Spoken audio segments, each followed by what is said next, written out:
Welcome to the best of the Godreports podcast. I'm your host, Sam, and I'm here with my wife, Rebecca. We love stories that describe the powerful ways God is at work. In the Psalms, David writes, "Proclaim among the nations what he has done." And Godreports really does that. It shares stories and testimonies from the mission field. In the Best of Godreports podcast, we have compiled raw phone calls with journalist Mark Ellis, who happens to be my father-in-law. Yeah, every Friday I get together with my dad, who is journalist Mark Ellis, at a local breakfast spot. Over a warm cup of coffee and an omelet, I get to hear about these incredible, inspiring stories he's writing. A couple Fridays ago, while having breakfast together, a man approached our table and we started talking, and that is how we have today's interview. And that interview is a testimony with Shane Little Mike Reese.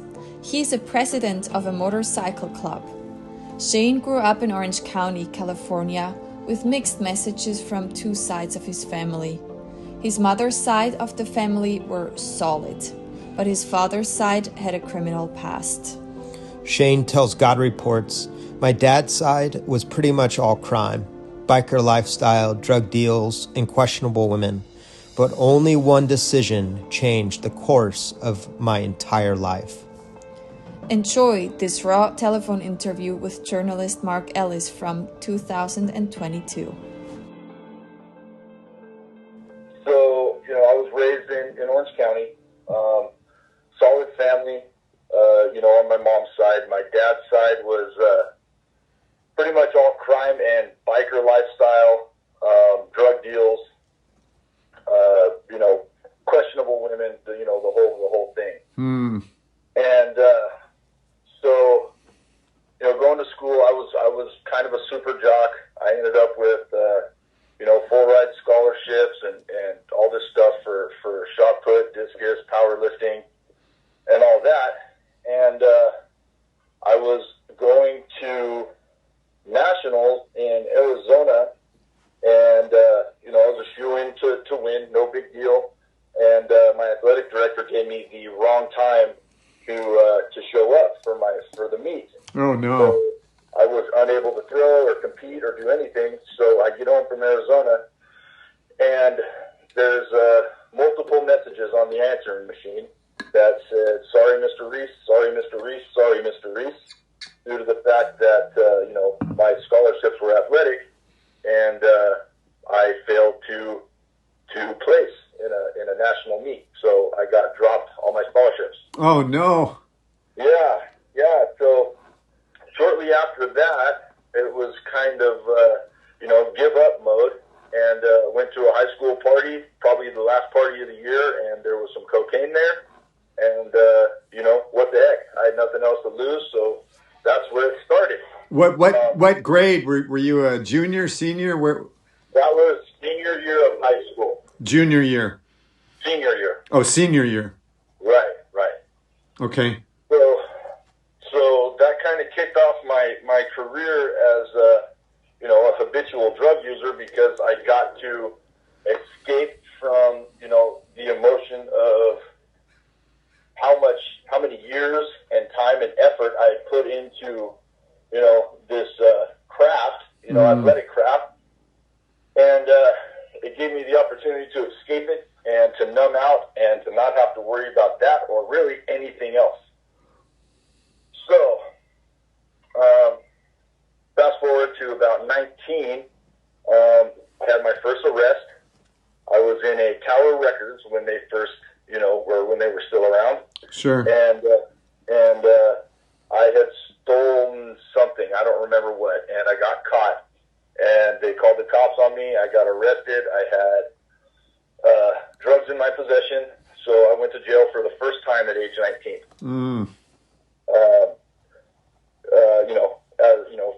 As a major shock to my family, because I'd always been, the jock, the athletic guy, and busy doing that stuff, and they had, really no idea what was going on behind the scenes after high school. You know what I mean? Oh boy.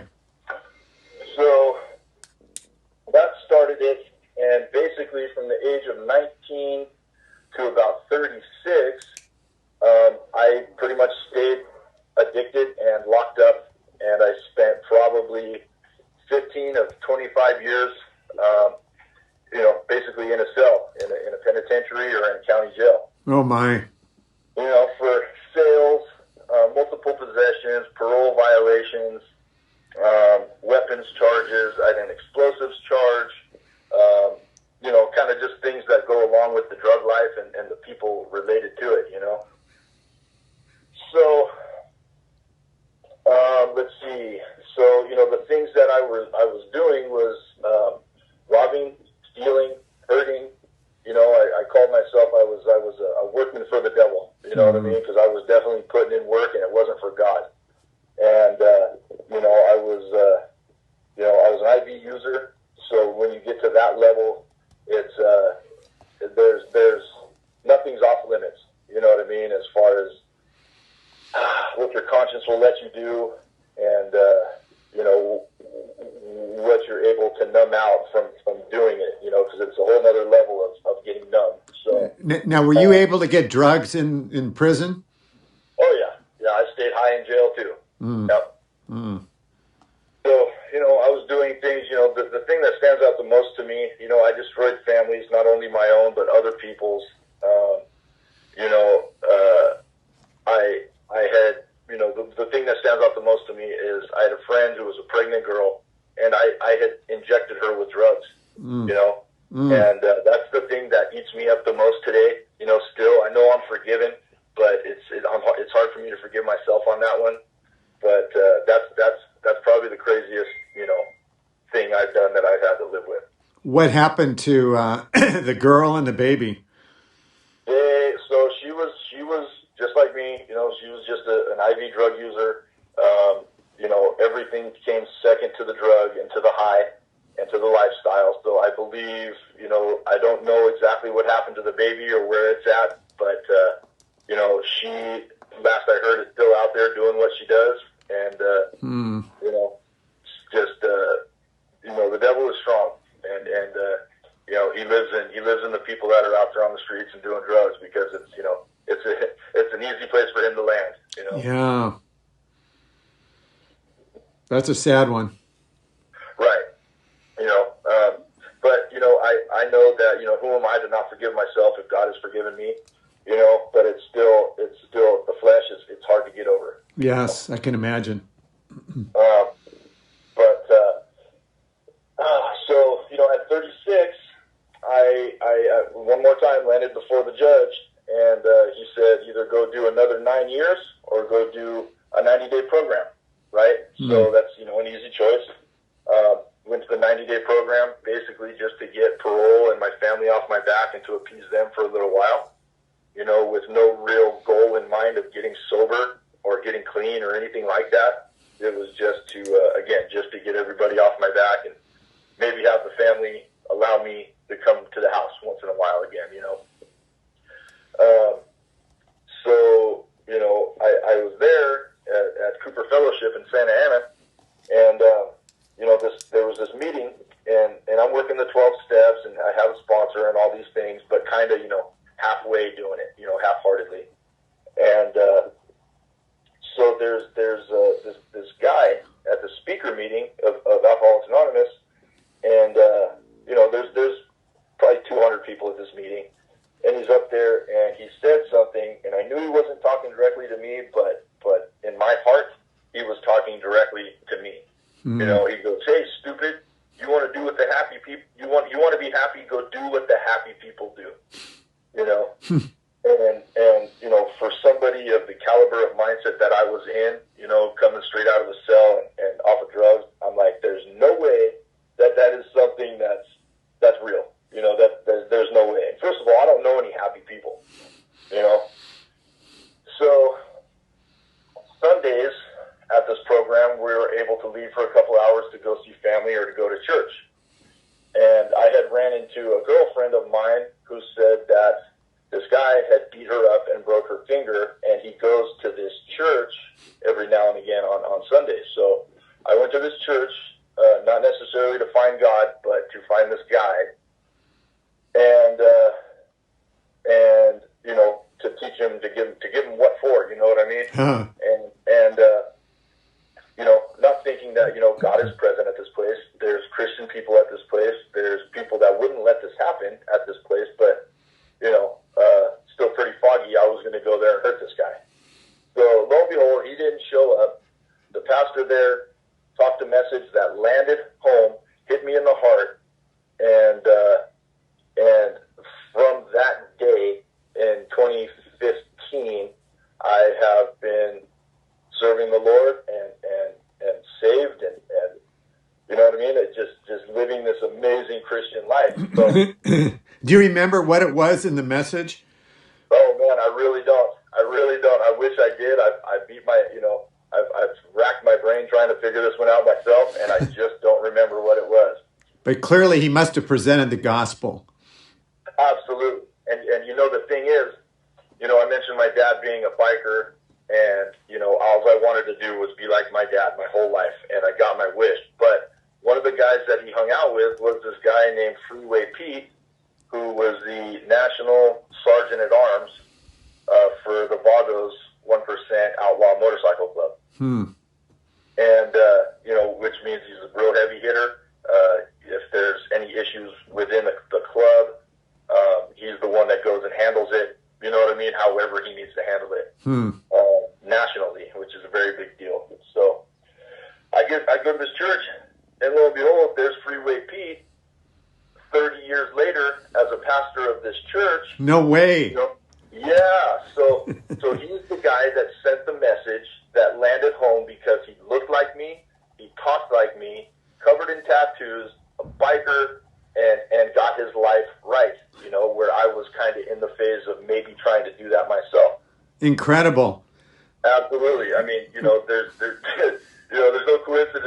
no coincidences, you know what I mean, when God's involved, and I truly believe that. If it wasn't for me seeing that man standing up there doing what he was doing for people like me and having it come to fruition and work, who knows, who knows where we'd be. But where is that church still around?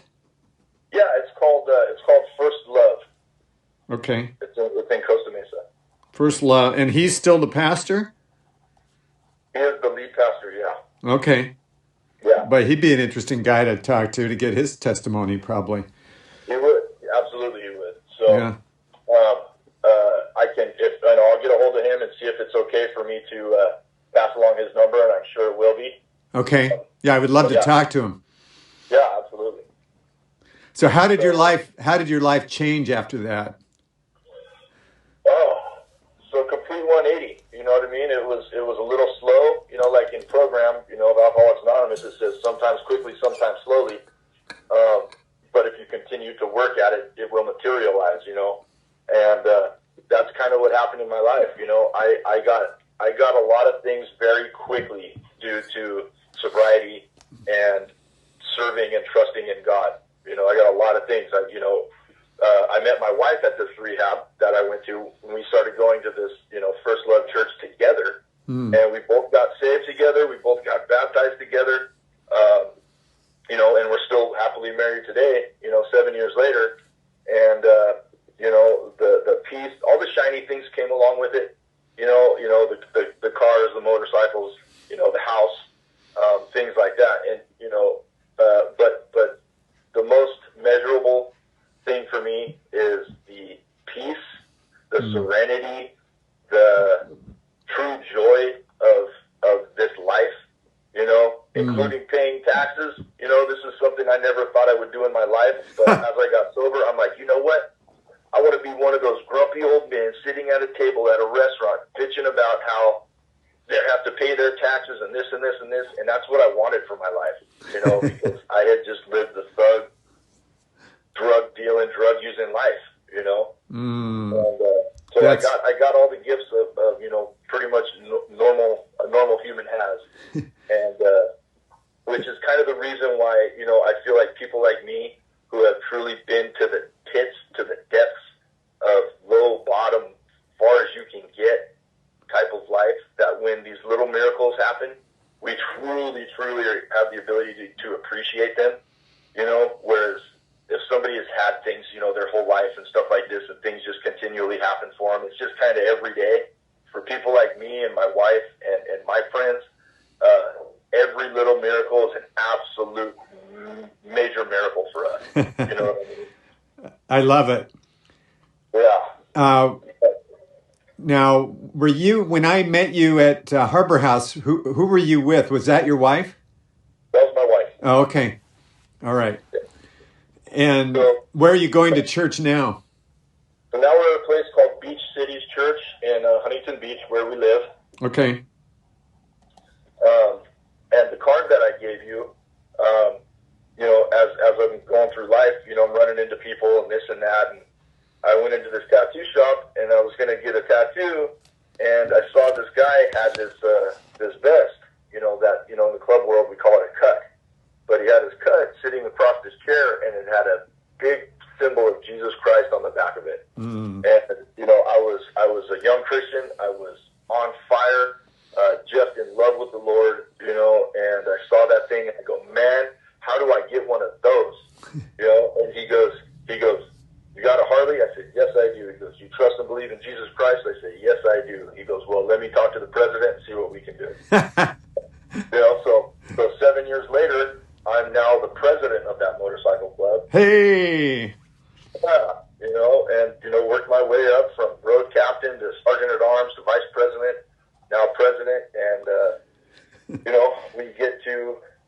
and the people that are in the club, 98% of us have all walked the prison yards of Southern California, have all been addicted, homeless, violent.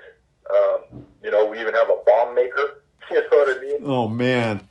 Yeah, but we all did one thing different in our lives that changed our lives, and that was submit to God. You know what I mean? That's the only thing different that we did in our entire life that changed our entire lives 100%. Isn't that great? It's amazing. What's it's absolutely amazing. What's the name of the club? We're Christ Sons MC Motorcycle Club. Christ Sons SC? Is that MC Motorcycle Club? Oh, MC Motorcycle Club. Right. Okay. And what are you doing for a living? So I own a tree service and demo company. Oh, okay. Yeah, Big Mike and Son Tree Service and Demolition. And demo, huh? Yep. That's great. Right. Well, it's so good to talk to you, Shane, and hear this story after sort of a chance meeting. I was talking, my son and I, often have a regular Friday morning breakfast, and he was a youth pastor for 8 years. I was a assistant pastor for 9 years, and now I have this website. But you must have overheard us talking. Yeah, I did. I heard you guys talking, and I'm like, man, this is amazing. I love sitting somewhere, in a place on a day, kind of a ditch day for my wife and I. We took that day off and drove from Huntington down to Dana Point. Had, in search of nothing particular, and we figured we'd go to Harbor House because we got one down here in Sunset Beach too. And we pulled in, sat down, and instantly I heard you guys talking, and I'm like, this is awesome. This is amazing what God does. You know what I mean? It just puts things in our path that what are you going to do with this? There's an opportunity. How are you going to use it? And with the motorcycle club, it's an opportunity all the time, because a lot of Christians don't understand. Like, when they see us rolling down the road, they either freak out and pull out of the way, or they see Christ on our backs, and they pull up close to us and give us a thumbs up or a number one. And so we have great opportunity to spread the love of Jesus with our colors. That's with what we wear. That's wonderful. Yeah, I was listening to you guys. I'm like, man, here's an opportunity. So you get out of your comfort zone and drop a card and say hi to someone. And yeah, if it lands, it lands. If it doesn't, then on to the next. That's right. Yeah. Well, it's so good to talk to you, Shane. Do you have any photos you could email me to go along with the story? Sure. I don't have any of my old life. Okay. but I have plenty of my new life. Okay. Did you destroy those, or they're just lost, or what? So when you're in the life, if you know what I mean, you're on the hunt for drugs, you're using drugs, you're high, you're trying to outrun the cops, and it all just kind of, becomes secondly important to being high. So Yeah. I really don't. I have a picture of when I'm a little kid, but that's about really all I got. Okay. Well, yeah. Send me the picture of you as a kid. So good to talk to you, Shane, and so glad to hear the change that God has brought into your life. Thanks for listening to the Best of the Godreports podcast. To discover more interesting testimonies and articles on what God's doing around the world, go to Godreports.com or check out some previous episodes on the Best of the Godreports podcast.